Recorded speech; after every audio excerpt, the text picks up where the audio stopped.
We were sitting in the living room when my father placed a thick white envelope on the table in front of me. The television was on, but muted. My mother Samina was scrolling through her phone.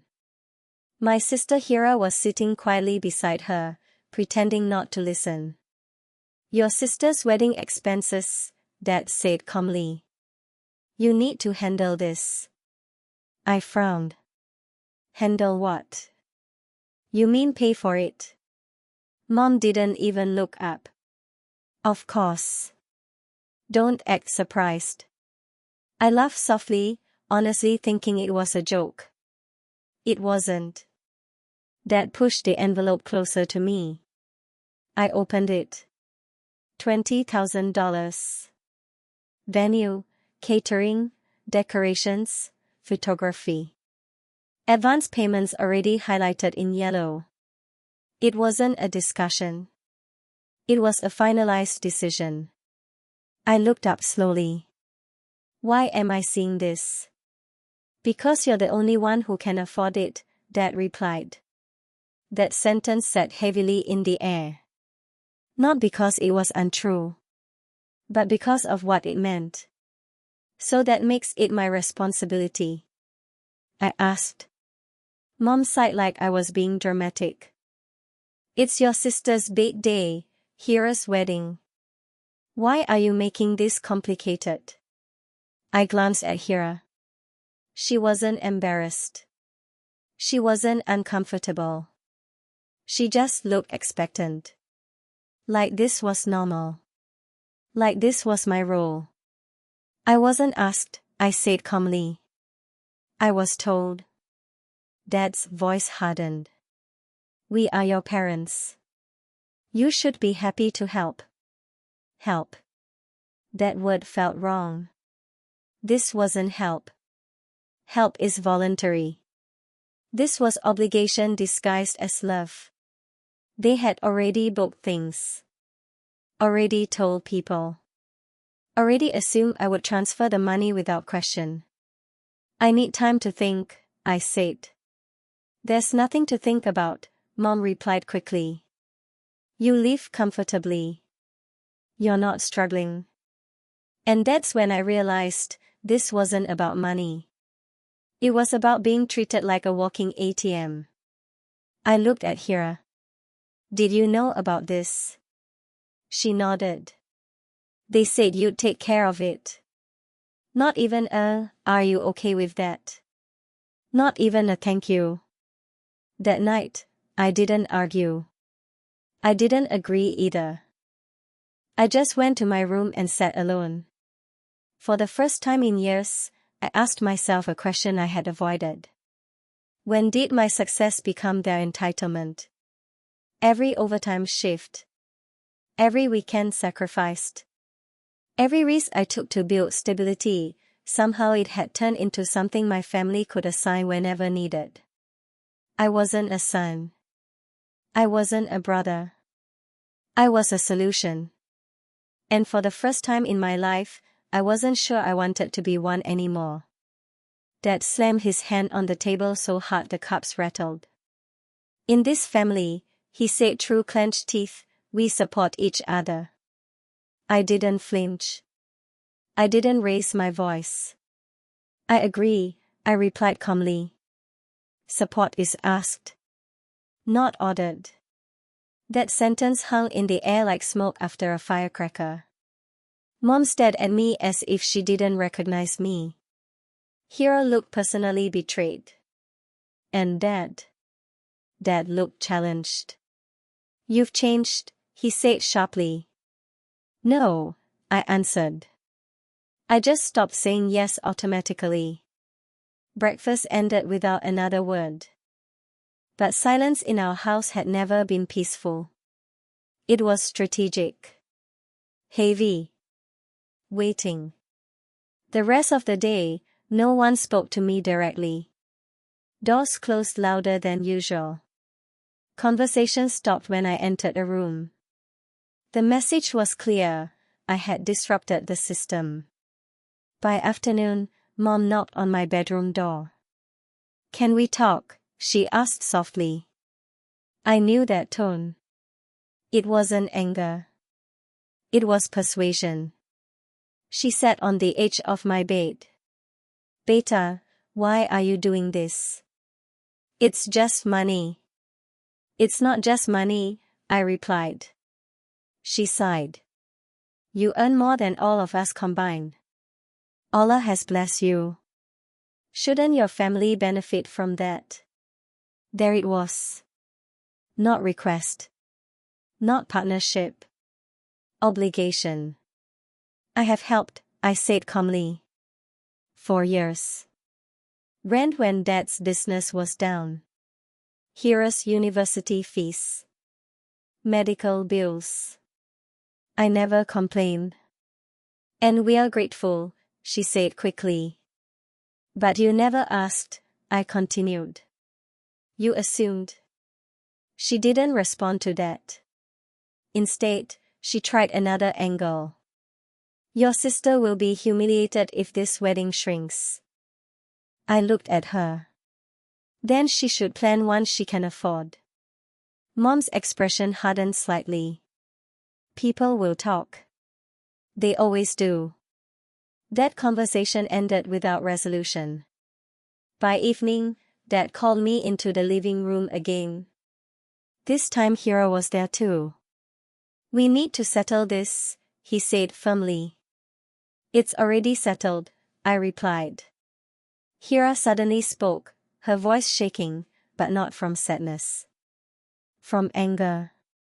Do you even care about me? I do, I said. Then prove it. That word hit differently. Prove it. Love isn't proven with bank transfers, I said quietly. You're being arrogant, Dad snapped. Money has made you proud. I almost smiled. That accusation used to control me.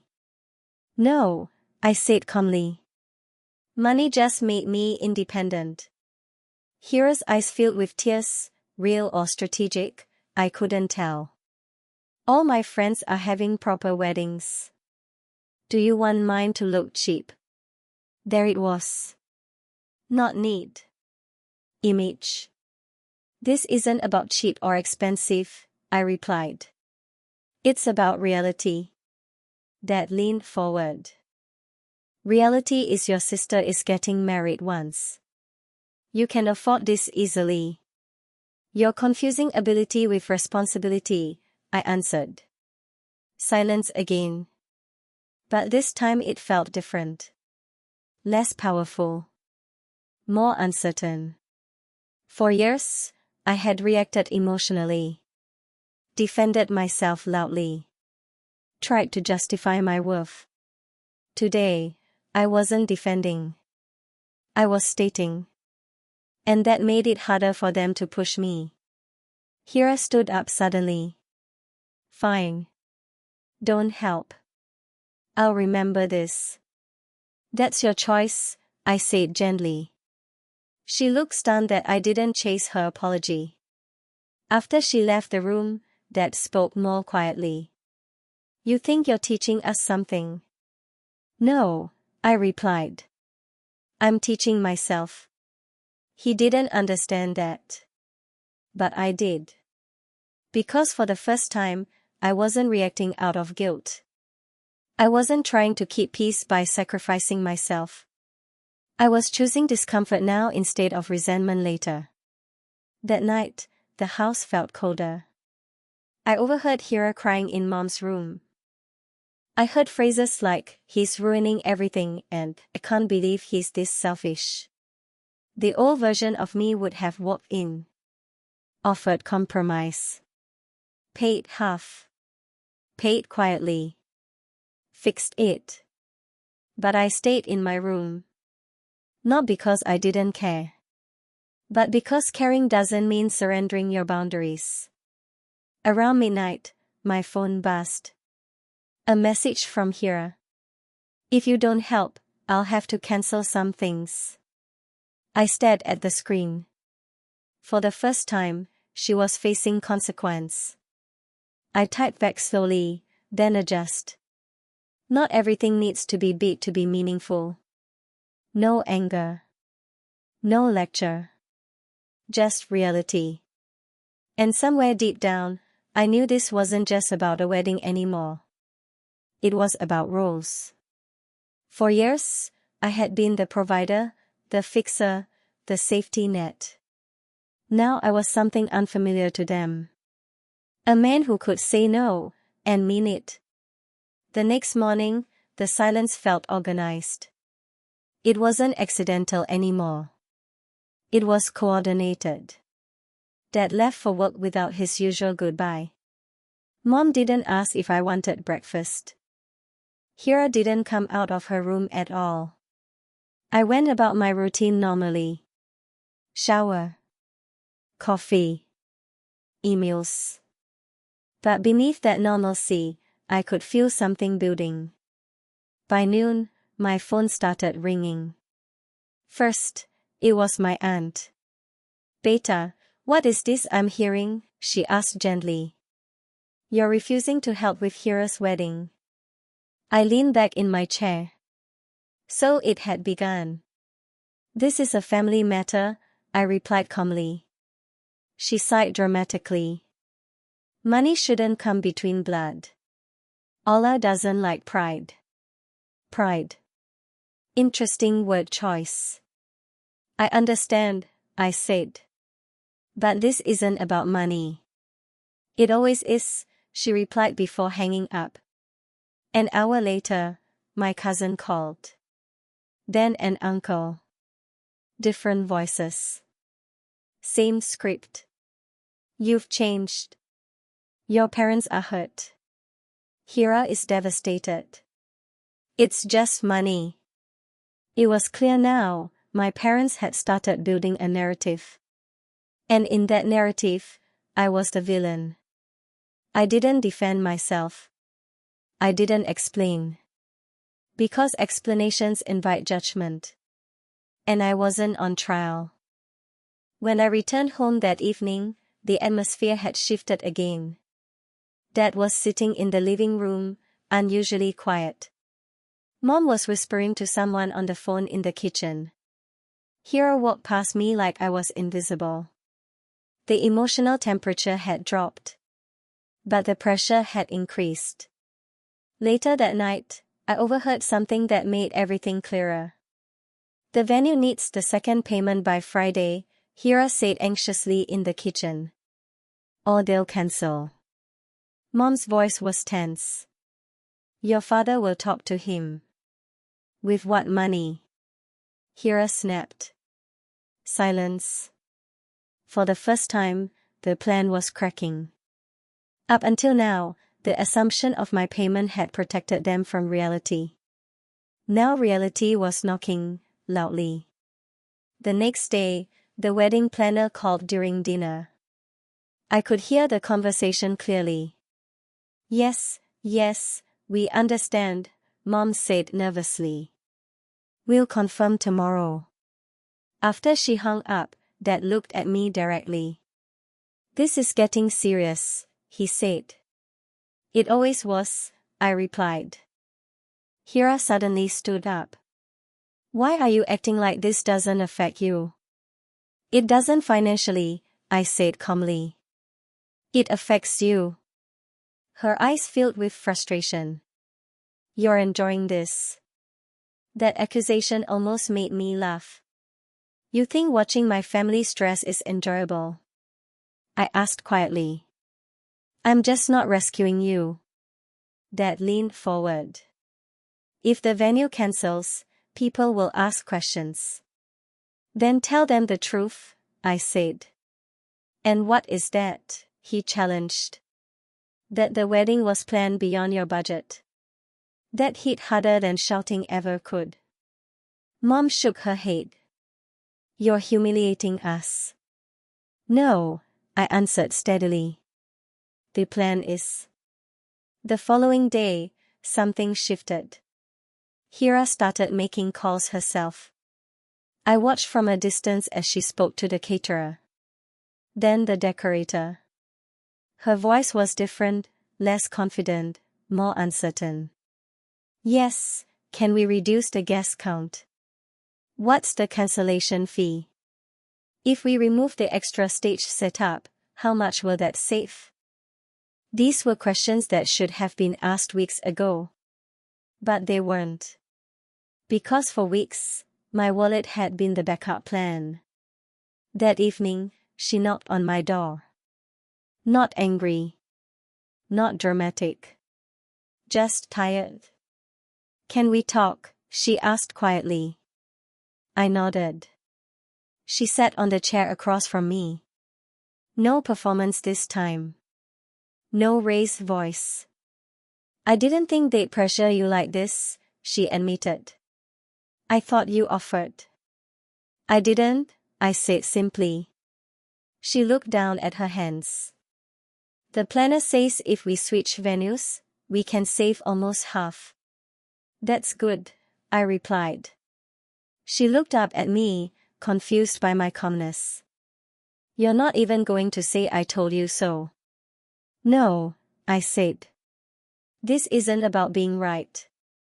Then what is it about? Responsibility. That word lingered between us.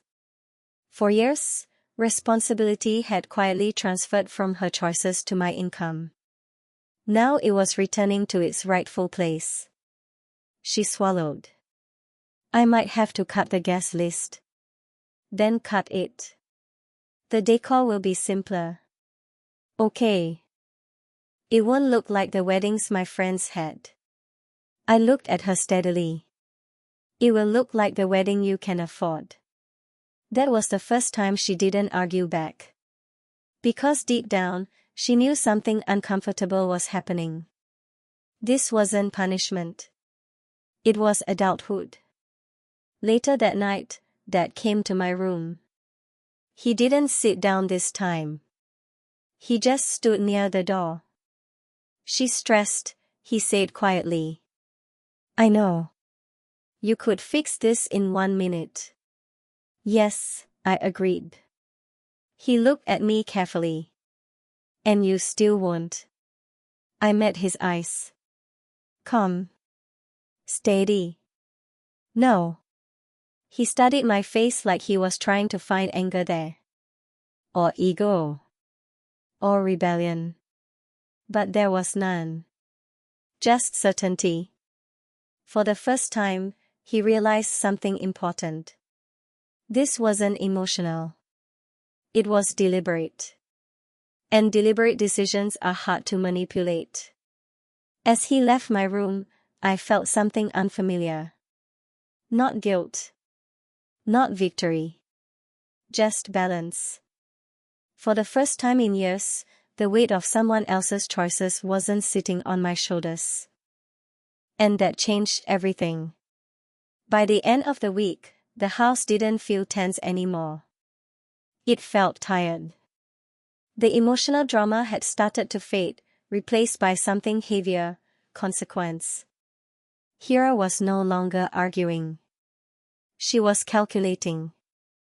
I could hear her in the dining area with a notebook, writing numbers down, crossing things out, rewriting totals. The wedding that once sounded glamorous now sounded mathematical. Okay, she muttered one afternoon, if we reduce the guest list from 400 to 180, Mom sat across from her, unusually quiet. Dad wasn't giving instructions anymore. He was listening. That was new. For the first time, the planning didn't revolve around what I could afford. It revolved around what they could. And that shift changed the energy of the house. A few vendors cancelled. The original venue refused to refund the full deposit. There were arguments on phone calls. Frustrated sighs. Long silences. But something unexpected was happening. Hira was handling it. Not perfectly. Not confidently. But independently. One evening, she approached Dad in the living room. I found a smaller venue, she said. It's not as fancy. But it's decent. And it's available. Dad looked at her. Will people complain? She paused. I don't know, she admitted. But we can afford it. That sentence alone showed growth. Before, the first concern would have been image. Now, it was sustainability. Later that night, she knocked on my door again. You were right, she said quietly. I didn't respond immediately. I had learned that silence sometimes speaks better than correction. I didn't even know how much things actually cost, she continued. I just assumed it would work out. Because it always did, I replied gently. She nodded. That was the pattern. If she overspent, I adjusted. If she made a mistake, I absorbed it. If something went wrong, I fixed it before it became visible. Not because anyone forced me, but because I never stopped them from expecting it. I feel stupid, she said. You're not, I answered. You're learning. She sat down on the edge of my desk chair. For the first time, I'm scared, she admitted. What if I can't manage all this? You will, I said calmly. Because now you have to. That wasn't cruelty. That was empowerment. Meanwhile, my parents had grown noticeably quieter. Mom no longer mentioned relatives. Dad stopped using phrases like family duty. The pressure tactics had failed. And in their place, something more honest had taken root: adjustment. One night at dinner, Dad spoke differently. The smaller venue, he said, might actually feel more personal. It wasn't praise. But it wasn't resistance either. Mom added softly, sometimes simpler is better. A month ago, those words would never have been spoken in this house. The transformation wasn't dramatic. There were no apologies yet. No emotional speeches. Just small behavioral shifts. And sometimes, that's more meaningful. A week before the wedding, Hira showed me the final plan.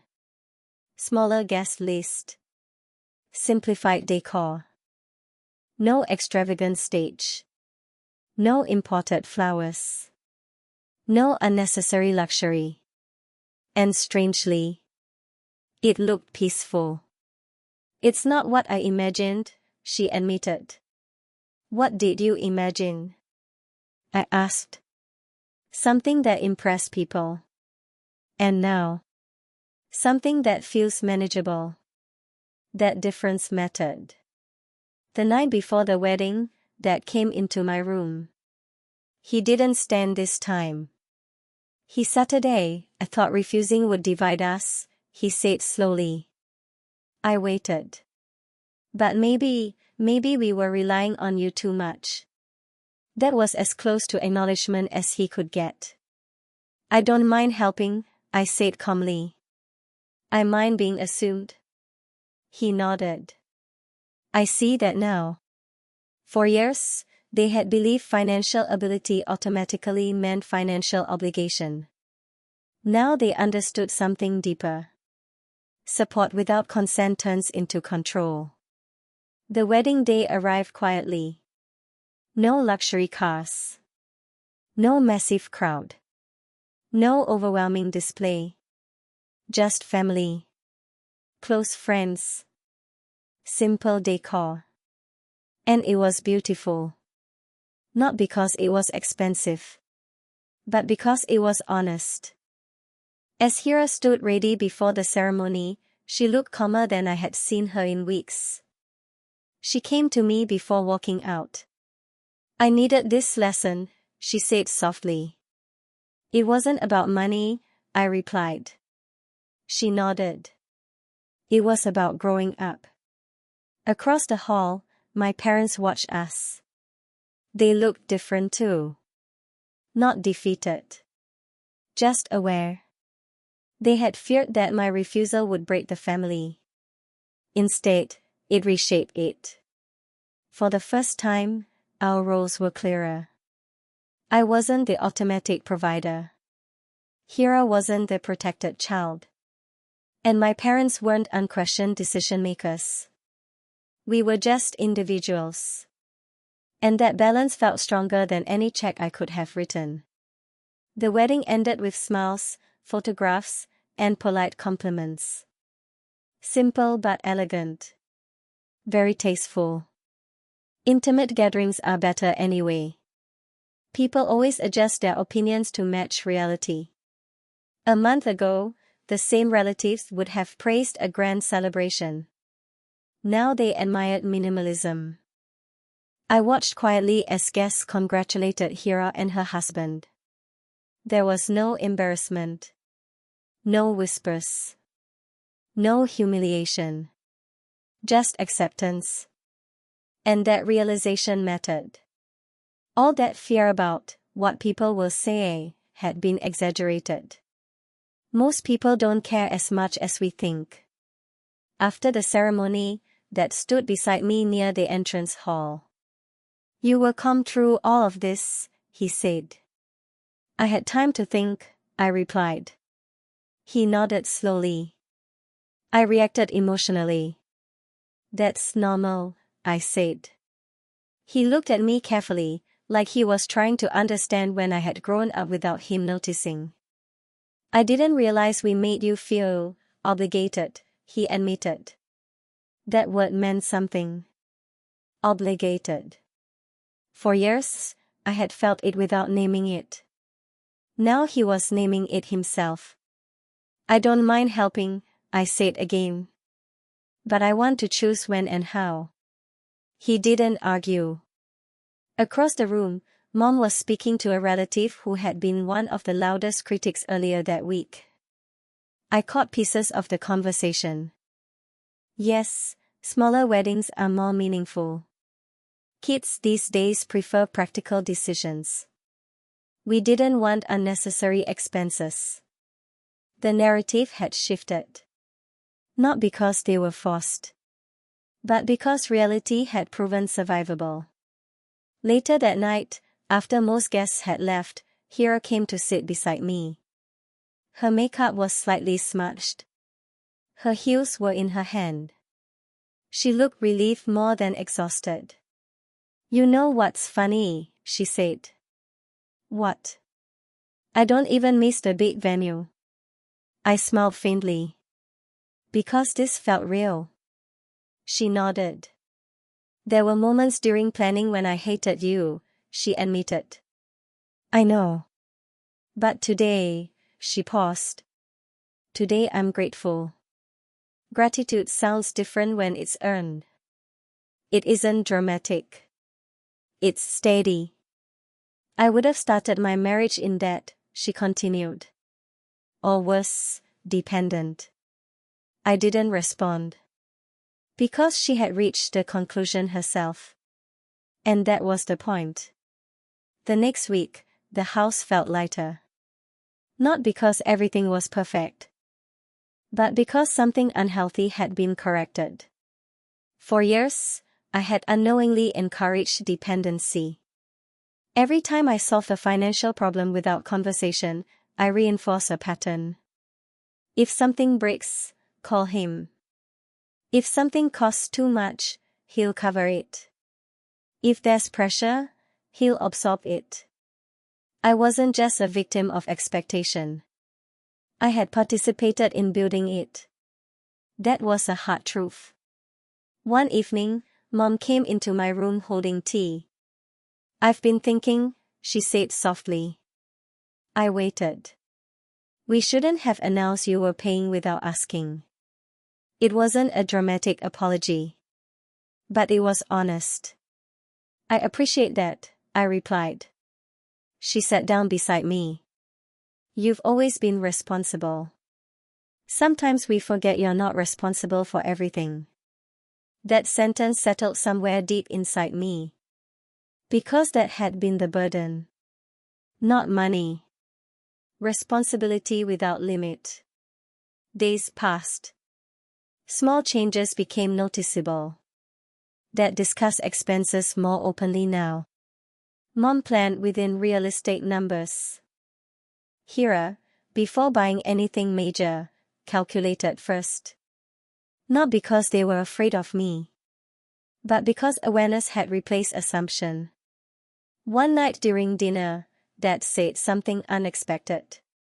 "If any of you ever need help," he said slowly, "ask directly. Don't assume." He didn't look at me when he said it. But he didn't need to. The message was clear. Boundaries hadn't broken the family. They had clarified it. I realized something important during those weeks. Saying no didn't create distance. Avoiding honesty had. For years, I thought peace meant agreement. Now I understood peace sometimes begins with refusal. A few days later, Hira and her husband came over for dinner. She looked different, not because she was married. Because she seemed more grounded. "We're budgeting monthly now," she told Mom proudly. "No unnecessary spending." Dad chuckled lightly. "Lesson learned the hard way." She smiled and glanced at me. "The right way," she corrected. That moment wasn't about victory. It wasn't about proving I was right. It was about balance being restored. I wasn't the emergency fund anymore. I was a brother. A son. A person with choice. And something inside me felt lighter than it had in years. Not because I saved money, but because I saved myself from silent resentment. For the first time, my support would be given freely. Not extracted through guilt. And that changed everything. Weeks passed after the wedding, and life slowly returned to its usual rhythm. But something subtle had changed. It wasn't dramatic. There were no grand speeches or emotional family meetings. Instead, it showed up in small, almost invisible ways. One evening, Dad sat at the dining table with a stack of bills in front of him. Normally, that would have been my silent cue to step in.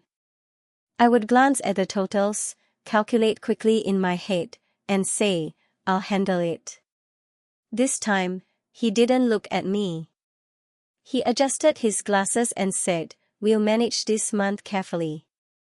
Manage. Not transfer. Not cover. Not ask. Just manage. Mom started keeping a small expense notebook. I noticed her writing down grocery totals, electricity costs, even minor household items. Before, these details were background noise. Now they were acknowledged. Hira and her husband sought, visited often. But their tone was different too. One night, Sot mentioned they were planning to buy new furniture for their apartment. Hira immediately said, "We'll wait a few months. We want to save first." She didn't glance at me when she said it. That mattered. Because before, any financial decision floated in the air with the unspoken assumption that I was the safety net. Now, decisions carried ownership. I won't pretend it didn't feel strange at first. For years, being the reliable one had become part of my identity. The provider. The stable one. The problem solver. When that role shifted, there was a quiet emptiness. Who was I if I wasn't fixing everything? One Friday evening, Dad and I sat on the balcony together. "You know," he said thoughtfully, "when I was your age, I carried my whole family on my shoulders." I looked at him. "And I thought that was strength," he continued. "Never letting anyone struggle." I nodded slowly. "It is strength. But," he added, "it can also make others weak." That sentence surprised me. Dad rarely admitted nuance. His worldview had always been simple: sacrifice equals love. Now he was reconsidering. I thought I was teaching responsibility, he said quietly. Maybe I was teaching dependence. I didn't respond immediately. Because this wasn't a moment for correction. It was a moment for understanding. We're all learning, I finally said.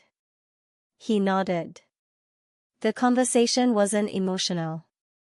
It wasn't dramatic. But it felt equal. Not father correcting son. Not son rebelling against father. Just two adults recognizing a pattern. A few days later, something tested that new balance. Mom's cousin called. There was a financial emergency. A loan request.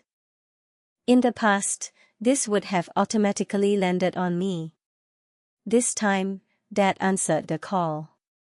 He listened carefully. He didn't look in my direction. After he hung up, he said calmly, "We'll contribute a small amount. Within our limit." He didn't ask me to cover the rest. He didn't hint. He decided within his capacity. That was new. Later that night, Mom came into my room. "We're not asking you to step in," she said gently. "Just so you know." "I didn't think you were," I replied. She smiled faintly. "Still. I want you to feel that." Feel what? Choice. That was the difference. Helping when you want to feels empowering. Helping when you're expected to feels draining. Over time, the tension that once filled our house transformed into something steadier.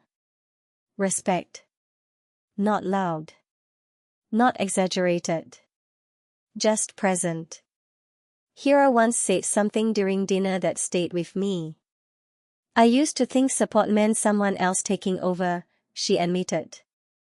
"Now I think it means someone believing you can handle it." I looked at her carefully. "That's growth," I said. She smiled. "It's uncomfortable." It usually is. Months ago, I would have solved her wedding problem in minutes. Transferred money. Avoided confrontation. Maintained peace. But that peace would have been temporary. Resentment grows quietly. It doesn't shout. It accumulates. By saying no once, I prevented years of silent frustration. One night, as I lay in bed thinking, I realized something deeper. My boundary hadn't just changed them.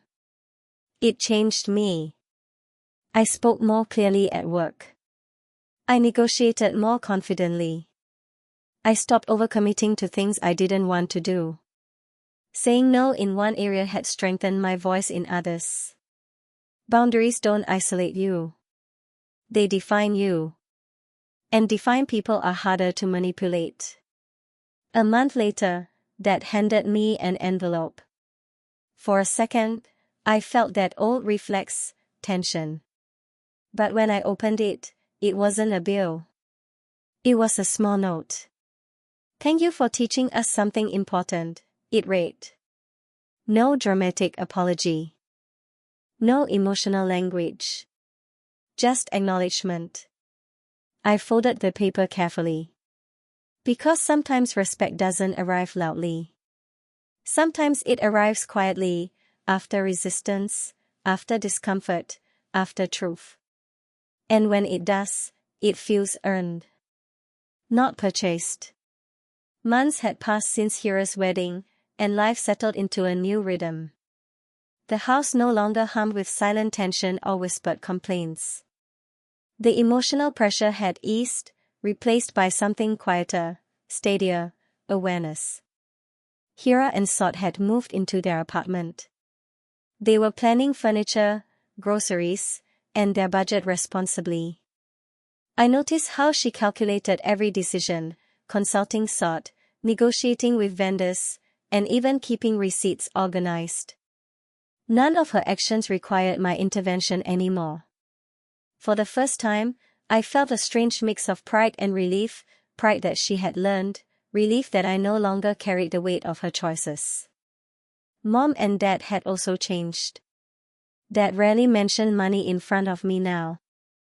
Decisions were discussed, not assumed. Mom kept her expenses organized and even started involving Hira in financial decisions instead of automatically expecting me to solve problems. They had learned a difficult truth: ability doesn't equal obligation. One evening, as I walked past the dining room, I overheard Mom quietly telling Dad, "We can manage it ourselves. He doesn't have to fix everything." I paused. That single sentence felt like a small victory. It wasn't loud, dramatic, or triumphant, but it signaled understanding. Hira came over one weekend for dinner. She looked more composed than ever. Her posture had changed, and there was a new confidence in her tone. "You know," she began, "I was wrong before. I thought you were being harsh, unkind, but I get it now." I smiled faintly. It wasn't about being harsh. It was about responsibility. "Yes," she said. "It was never really about the money. It was about learning to handle life on my own. I needed that push, even if I hated it at the time." We laughed softly. There was no tension in her eyes, no lingering resentment. Only understanding. Later, Dad joined us at the table. He spoke quietly, almost to himself, but loud enough for both of us to hear. "I thought refusing to pay would break the family. I didn't realize it could actually fix it." Mom nodded silently. She didn't need to add anything. The room felt lighter, freer, more honest. For me, the lessons of the past months were deeper than just family dynamics. I realized boundaries are not walls. They are bridges that create respect, clarity, and understanding. Saying no once allowed honesty to flow. I was no longer the walking ATM or the default problem solver. I was a son, a brother, a person with agency. And that balance felt more valuable than money ever could. Hira's first month of marriage passed smoothly. Every small success she achieved without relying on me reinforced the lesson. Each time she solved a problem independently, my chest felt lighter. Because the truth had finally settled in: support isn't control. And love isn't obligation. One evening, Dad handed me a folded piece of paper. No envelopes, no bills, no hints of expectation. Inside was a short note: "Thank you for teaching us something we didn't realize we needed to learn. We respect your choices, and we see you clearly now." I held it quietly. That note wasn't dramatic. It didn't need to be. It carried acknowledgement, which is often more powerful than apology. Weeks later, I reflected on the entire journey. Hira's wedding, the arguments, the pressure, the silence, it had all been a crucible. I had discovered something vital about myself. Respect, both given and earned, requires courage. Courage to say no. Courage to stand firm. Courage to allow discomfort, for the sake of growth. And in the end, that courage had changed everyone. Hira grew into independence. Mom and Dad grew into awareness. I grew into clarity. The house felt different now, lighter, calmer, but stronger. Every family dinner, every small conversation carried honesty. No more silent assumptions, no more invisible debts. For the first time, I realized that refusing to comply with expectation didn't weaken bonds, it clarified them. And that was a lesson that would last far longer than any wedding, any bill, or any momentary frustration. I wasn't just a provider anymore. I was a person. Respected, understood, and finally free to choose. And that, more than anything, was the true gift of Hira's wedding, the gift of boundaries, responsibility, and mutual respect. It wasn't easy. It wasn't simple. But it was worth it. And I knew it would stay with me, always.